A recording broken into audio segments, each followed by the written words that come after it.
그러므로 주 안에서 갇힌 내가 너희를 권하노니 너희가 부르심을 받은 일에 합당하게 행하여. 오늘 본문 에베소서 4장 1절의 말씀을 가지고 합당하게 행하여라는 제목으로 말씀을 나누면서 은혜를 나누도록 하겠습니다. 우리가 지난주에 에베소서 2장 10절의 말씀을 가지고 은혜를 나누었습니다. 그가 우리를 만드신 바라. 그가 우리를 만드셨다.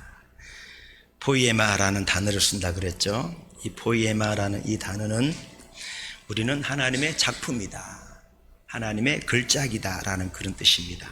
여러분, 우리는 하나님의 작품, 하나님의 글작품이라는 사실을 믿을 수 있기를 축복합니다. 하나님께서 뜻과 섭리와 계획과 목적을 가지고 우리를 직접 하나님이 빚어서 우리를 만드셨다는 것이죠. 그래서 우리는요, 가치 있는 존재입니다. 보배롭고 존귀하고 사랑받는 하나님의 자녀라는 것이죠. 나는 보배롭고 존귀하고 사랑받는 하나님의 자녀입니다. 해볼까요? 시작. 나는 보배롭고 존귀하고 사랑받는 하나님의 자녀입니다. 아멘. 우리는 보배롭고 존귀하고 사랑받는 하나님의 자녀라는 것이죠. 하나님이 우리를 왜 작품으로 만드셨나? 지난주에 무엇을 위해서? 선한 일을 위해서. 선한 일이라는 것은 어려운 이웃을 도와주고 선을 행하고 어떤 그런 것이 아니라, 여기서 말하는 선한 일은 하나님을 기쁘시게 하는 것, 이것이 선한 일인데, 지난주에 하나님을 향한 삶, 하나님을 향해 예배하고 기도하고 말씀을 묵상하고 말씀을 엎드리고 또 새로운 단어 찬양을 엎드리는 삶, 늘 흥얼거리면서 찬양을 엎드리는 삶, 예배하고 기도하고 말씀을 묵상하고 말씀을 엎드리고 찬양을 엎드리는 삶, 이것이 선한 일입니다. 선한 일. 우리는요, 하나님이 기뻐하시는 일을 위해서 지음을 받았습니다. 그렇기 때문에 우리는요, 하나님을 향한 삶, 우리의 삶이 예배에 우선을 두어야 되고요. 아멘. 예배하려고 몸부림쳐야 돼요. 하나님은 이 시대에 영과 진리로 예배하는 자를 찾으시고 하나님이 가장 기뻐하시는 것이 예배인데, 오늘도 우리 사랑하는 성도들 여러분 한 분 한 분이 예배의 우선순위를 두고 예배하기를 몸부림치고 정말 예배에 목숨을 걸 수 있는, 하나님이 가장 기뻐하는 일들을 행하며 살아가는 우리 온 교회가 될 수 있기를 주님의 이름으로 축원합니다. 네, 예배하는 삶, 하나님을 향한 삶, 그것이 선한 일이에요. 선한 일. 그리고 여러분, 우리 성도들이 하나님을 섬기면서 기도하는 삶, 또 요즘 우리 교회에서 묵상을 하잖아요. 묵상하는 삶, 말씀을 늘 엎드리는데 말씀을 엎드리는 삶, 늘 찬양을 엎드리는 삶. 그래서 신앙이요, 내 몸의 습관이 되고 내 몸의 체질화가 돼야 돼요. 예배 시간을 지키는 것, 기도 시간을 떼어놓는 것, 말씀 묵상하는 이런 것들이 선한 일인데, 그 일을 위해서 하나님 우리를 지으셨다라고 성경은 말씀을 하고 있다는 것입니다. 두 번째 선한 일은 위로만 향하는 것이 아니라 옆으로도 흘러가야 됩니다. 이웃과 형제와 성도와 부모님을 사랑하고 이웃을 사랑하고 섬겨주는 것, 이런 것들이 선한 일이에요. 선한 일. 여러분, 제가 늘 강조하는 게 뭐냐 하면, 예수는 내가 믿고 덕은 세상이 봐야 돼요. 예수 믿는 우리는요, 돈 많이 벌어서 이웃을 섬겨야 되고요, 공부를 잘해서 남을 도와줘야 되고요, 성공하고 출세해서요, 여러분 이웃을 섬겨야 됩니다. 어떻게 아멘을 한 명도 안 하시네요. 돈 많이 벌어서 공부 잘해서 성공하고 출세해서 내가 잘 먹고 내가 잘 살기 위한 것이 아니라 무엇을 위해서? 이웃을 섬기기 위해서. 여러분, 예수 잘 믿고 예수 잘 믿어 하나님의 복을 받아서 이웃을 잘 섬기는 그런 우리 참된교회 성도들이 다 될 수 있기를 주님의 이름으로 축복합니다. 선한 일은 밖으로 나가야 됩니다. 복음을 전하는 것, 이 땅을 살아갈 때 빛과 소금으로 살아가는 것, 모든 민족을 제자 삼고 세례를 베풀고 하나님이 약속하신 이 말씀을 가르쳐 지키게 하는 이 지상 명령, 그레이트 커미션이라고 그러죠. 제일 큰 명령. 복음을 전하고 교회를 세우고 사람을 주님의 제자로 세워가는 이런 일들이 무슨 일이다? 선한 일이다. 그러면서 지난주 말씀이 뭐냐 하면 2장 10절에 보면 우리가 그 가운데 행하게 하려 하심이라. 우리 앞에 있는 말씀이니까요, 한번 읽어보십시다. 우리 엎주리기 말씀 한 줄 것당은 다 해가지고 아마 다 암송을 하셨을 것 같은데요. 시작. 우리는 그가 만드신 바라 그리스도 예수 안에서 선한 일을 위하여 지으심을 받은 자니 이 일은 하나님이 전에 예비하사 우리로 그 가운데서 행하게 하려 하심이라. 여기서 행한다는 말은 한두 번 행동하는 것이 아니라, 행한다는 말은 그렇게 살아가는 것, 그렇게 걸어가는 것, 이것이 행한다라는 말씀의 의미입니다. 그래서 선한 일을 한 번, 두 번 하는 것이 아니라 선한 일을 매일 하루하루의 삶을 살아가듯이 우리가 그런 삶을 살아가야 된다는 것이죠. 여러분, 우리는 무엇을 위해서 지음을 받았습니까? 돈을 많이 벌기 위해서가 아닙니다. 좋은 집, 좋은 차, 좋은 옷을 입기 위해서 우리가 지음받은 게 아니에요. 물론 그런 것들이 나쁜 게 아니에요. 그러나 그것이 목적이 될 수 없습니다. 수단이지 목적은 아닙니다. 성경은 분명히 말씀하는데 우리는 하나님이 기뻐하시는 그 일을 위해서 지으심을 받은 존재라는 것이죠. 우리의 삶의 방향은 분명합니다. 하나님을 예배하는 삶, 기도하고 말씀을 붙드는 삶, 이웃을 사랑하고 이웃을 섬기는 삶, 세상을 향하여 복음을 전하고 빛과 소금으로 살아가는 삶, 이 선한 일을 위해서 우리가 지음을 받았다는 사실입니다. 여러분, 우리는 그저 잘 살아라고 우리를 부르신 게 아니에요. 우리는 하나님의 방식대로 살아가라고 우리를 부르셨다는 것이죠. 우리를 선한 일을 행하며 그 길을 걸어가라고 우리를 새로운 피조물로 우리를 새롭게 재창조해 주셨고, 선한 일을 행하며 그 삶을 살아가라고 우리를 하나님의 자녀 삼아 주셨다는 사실입니다. 여러분, 우리는 하나님의 작품입니다. 하나님의 글작품이야, 글작품. 근데요, 작품이 되기 위해서는 그 작품이 잘 전시가 돼야 돼요. 전시가. 작품이 숨겨져 있으면 아무리 아름다운 작품, 값비싼 작품, 세상이 놀랄 만한 작품이라도 그것이 전시되지 않으면 아무 가치가 없는 거예요. 우리가 지난주 제주도에 우리 이현 집사님이 현대박물관 가봅시다. 그래서 현대박물관 갔어요. 원래 일정이 없던 건데 사랑하는 집사님이 한번 가보고 싶다 그래서 또 목사가 사랑하니까 그래 갑시다. 가는 날이 장날이에요. 휴관입니다. 휴관이요. 여러분, 작품이 아무리 화려하게 아름답게 잘 만들어져도 그것이 전시되지 않으면 작품이 작품의 역할을 하지 못한다는 것이죠. 하나님은 우리를 작품으로만 만들어 놓고 끝내지 않았습니다. 하나님은 우리가 이 세상이라는 넓은 전시관에 전시가 되기를 원해요. 전시가 되기를 원해요. 그래서 이 전시가 된다는 이 말은 우리가 선한 일을 행하며 그렇게 살아가도록 하나님 우리를 그렇게 만드셨다는 것이죠. 여러분, 우리는 선한 일을 아는 사람이 아니라 선한 일을 사는 사람이 될 수 있기를 주님의 이름으로 축복합니다. 그 길을 행하며 걸어가는 삶이 되어야 한다는 것이죠. 아멘. 예. 그러면서 오늘 본문입니다. 그러므로 주 안에 갇힌 내가 너희를 권하노니 너희가 부르심을 받은 일에 합당하게 행하여라고 말씀합니다. 자, 오늘 본문에 보니까 바울이 감옥에서 주 안에 갇힌 내가 너희를 권한다라고 말씀하면서 너희가 부르심을 받은 일에 합당하게 행하여라고 말씀합니다. 여기서 합당하다라는 이 말씀의 의미가 어떤 뜻이냐 하면 저울의 양쪽이 균형을 이룬 상태, 저울의 무게가 똑같아진 상태를 합당하게 행하며 라는 그런 의미입니다. 여러분 저울 달아보셨습니까? 지금이야 뭐 전자저울 또 숫자로 표기된 그런 저울을 사용합니다만 제가 어릴 적만 해도 추를 가지고 저울을 달았어요.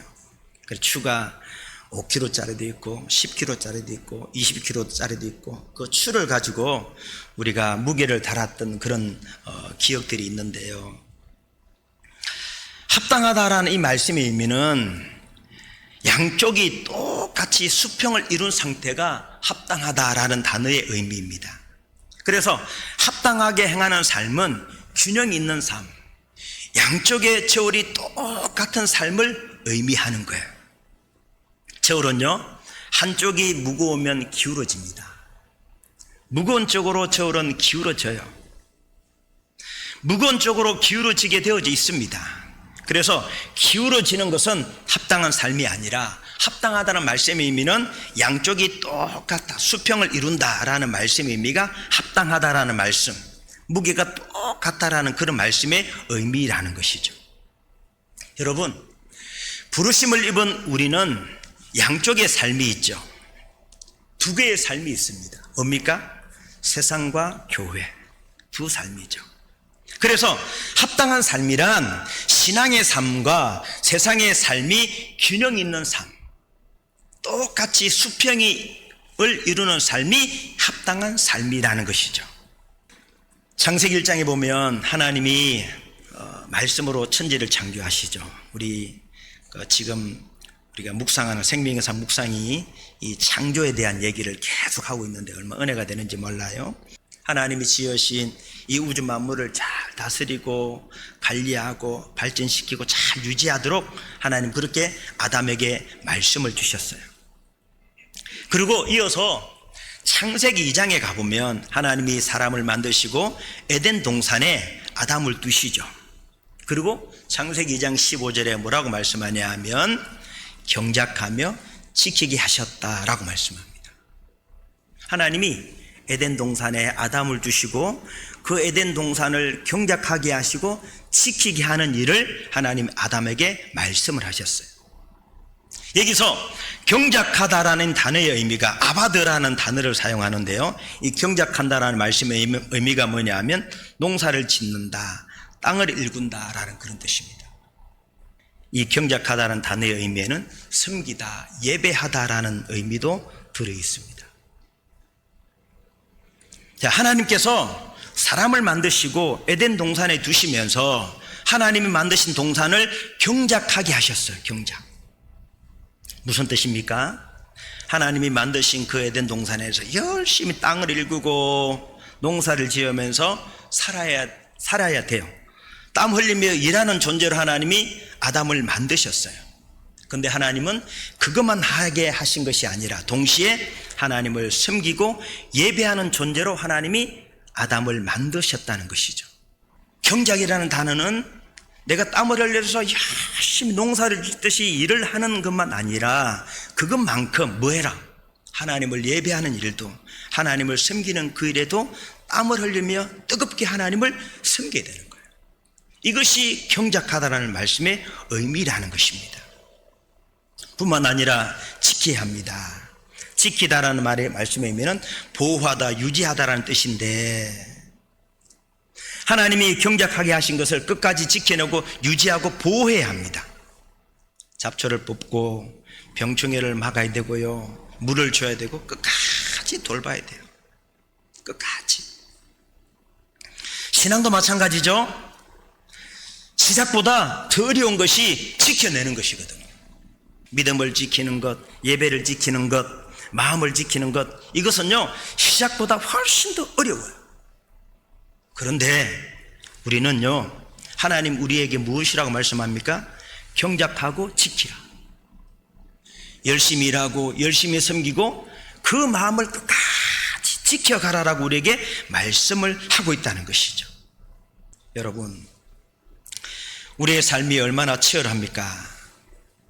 아침에 출근을 해서 저녁에 집으로 돌아오면 몸이 천근만근입니다. 근데 또 다음날 아침이 되면 또 일어나서 씻고 일터로 나가요. 얼마나 힘들어요. 사표를 던지고 싶은 마음들이 불쑥불쑥 찾아옵니다. 그래도 힘들어도 어려워도 지쳐도 가정을 생각하고 자녀들을 생각하면서 참고 견디죠. 제가 박수를 보냅니다. 그러면서 여러분, 하나님이 주신 그 일을 최선을 다하시고 그 직장에서 그 사업터에서 인정받는 사람이 되시고 그 사업장에서 없어서는 안 될 그런 사람들이 될 수 있기를 축복해요. 내가 세상에서 땀을 흘리며 일하며 살아가는 것처럼 우리는 하나님을 섬기는 그 일에도 땀을 흘려야 한다는 것이죠. 힘을 다해 예배해야 되고요. 힘을 다해 기도해야 되고요. 아무리 힘들고 피곤해도 하루를 시작하든지 하루를 마무리하든지 우리 교회에서 이제 말씀 묵상 훈련을 하니까 묵상하는데도 힘을 다해야 돼요. 여러분, 세상 일에는 그렇게 열심히 하면서 돈 버는 일에는 그렇게 열심히 하면서 내가 좋아하는 취미생활, 등산하시는 분들, 낚시하시는 분들, 골프 치시는 분들, 그거 할 때는요 눈이 반짝반짝 거리면서 활기가 넘쳐. 여러분, 돈 많이 벌어서요 우리가 100개, 1000개 교회를 후원할 수 있는 교회가 돼야 돼요. 어떻게 아멘을 안 하시고, 제주도에서 사람 몸만 오고 아멘은 안 오신 것 같아요. 열심히 살아야 돼요. 그러나 그 열심히 사는 만큼 하나님 앞에 서서 뜨겁게 살아가야 된다는 것이죠. 하나님 앞에서도. 성도들을 보면요, 어떤 사람은요 세상 일에 열심히야. 돈 벌어야지, 성공해야지, 자녀를 잘 키워야지. 그래서 가끔씩은 주일도 빠지면서요 열심히 돈 버는 일에 최선을 다해. 여러분, 그 삶이 잘못된 게 아니고 나쁜 게 아니에요. 오늘 성경에서 말하는 것은 그 삶이 한쪽으로 기울어진 삶이에요. 근데 또 어떤 사람은요 그 일만 열심히 해요. 모든 예배 안 빠지고요, 봉사 잘하고 신앙생활 너무 열심히 잘해요. 그런데 가정도 돌보지 않고 자녀들 식사도 잘 안 챙겨주고, 집에 가봤더니 거실에 옷이 다 늘려있고, 퇴근해서 오는 남편 마중도 잘 안 해주고, 오로지 교회만 이런 삶도 한쪽으로 기울어진 삶이에요. 기울어진 삶, 균형이 잡힌 삶. 세상 일도 열심히, 하나님 일도 열심히. 이 균형 잡힌 삶이 합당한 삶.